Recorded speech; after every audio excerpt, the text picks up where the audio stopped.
Yesus dimuliakan di atas gunung. 6 hari kemudian Yesus membawa Petrus, Yakobus dan Yohanes saudaranya, dan bersama-sama dengan mereka ia naik ke sebuah gunung yang tinggi. Di situ mereka sendiri saja. Lalu Yesus berubah rupa di depan mata mereka. Wajahnya bercahaya seperti matahari dan pakaiannya menjadi putih bersinar seperti terang. Maka nampak kepada mereka Musa dan Elia sedang berbicara dengan dia. Kata Petrus kepada Yesus, "Tuhan, betapa bahagianya kami berada di tempat ini. Jika Engkau mau, biarlah kudirikan di sini 3 kemah, 1 untuk Engkau, 1 untuk Musa, dan 1 untuk Elia."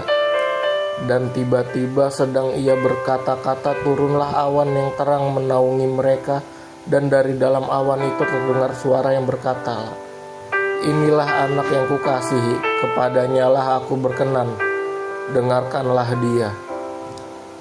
Mendengar itu tersungkurlah murid-muridnya dan mereka sangat ketakutan.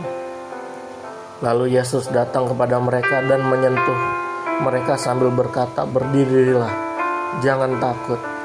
Dan ketika mereka mengangkat kepala mereka, tidak melihat seorang pun kecuali Yesus seorang diri. Pada waktu mereka turun dari gunung itu, Yesus berpesan kepada mereka, "Janganlah kamu ceritakan penglihatan itu kepada seorang pun sebelum Anak Manusia dibangkitkan dari antara orang mati."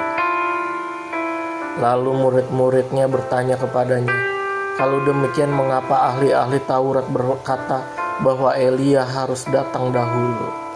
Jawab Yesus, "Memang Elia akan datang dan memuliakan segala sesuatu.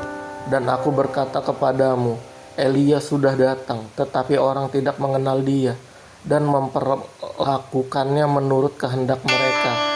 Demikian juga Anak Manusia akan menderita oleh mereka." Pada waktu itu mengertilah murid-murid Yesus bahwa ia berbicara tentang Yohanes Pembaptis. Yesus menyembuhkan seorang anak muda yang sakit ayan. Ketika Yesus dan murid-muridnya kembali kepada orang banyak itu, datanglah seorang mendapatkan Yesus dan menyembah. Katanya, "Tuhan, kasihilah anakku, ia sakit ayan dan sangat menderita. Ia sering jatuh ke dalam api dan juga sering ke dalam air. Aku sudah membawanya kepada murid-muridmu, tetapi mereka tidak dapat menyembuhkannya." Maka kata Yesus, "Hai kamu angkatan yang tidak percaya dan yang sesat, berapa lama lagi aku harus tinggal di antara kamu? Berapa lama lagi aku harus sabar terhadap kamu? Bawalah anak itu kemari." Dengan keras Yesus menegur dia, lalu keluarlah setan itu daripadanya, dan anak itu pun sembuh seketika itu juga. Kemudian murid-murid Yesus datang, dan ketika mereka sendirian dengan dia, bertanyalah mereka, "Maka apa kami tidak dapat mengusir setan itu?" Ia berkata kepada mereka, "Karena kamu kurang percaya. Sebab aku berkata kepadamu, sesungguhnya sekiranya kamu mempunyai iman sebesar biji sesawi saja, kamu dapat berkata kepada gunung ini, 'Pindah dari tempat ini ke sana,' maka gunung ini akan pindah, dan takkan ada yang mustahil bagimu." Jenis ini tidak dapat diusir kecuali dengan berdoa dan berpuasa. Pemberitahuan kedua tentang penderitaan Yesus. Pada waktu Yesus dan murid-muridnya bersama-sama di Galilea, ia berkata kepada mereka, "Anak Manusia akan diserahkan ke dalam tangan manusia, dan mereka akan membunuh dia, dan pada hari ketiga ia akan dibangkitkan."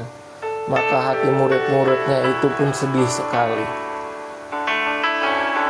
Yesus membayar bea untuk bait Allah.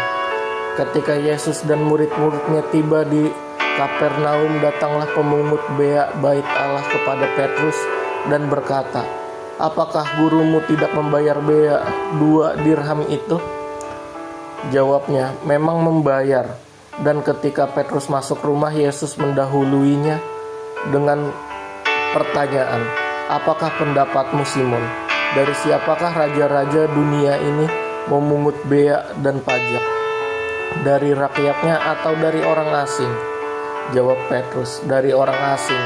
Maka kata Yesus kepadanya, jadi bebaslah rakyatnya.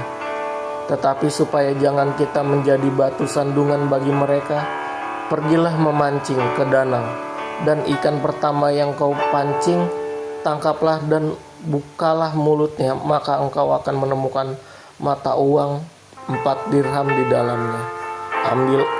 Ambillah itu dan bayarkanlah kepada mereka, bagiku, bagimu juga.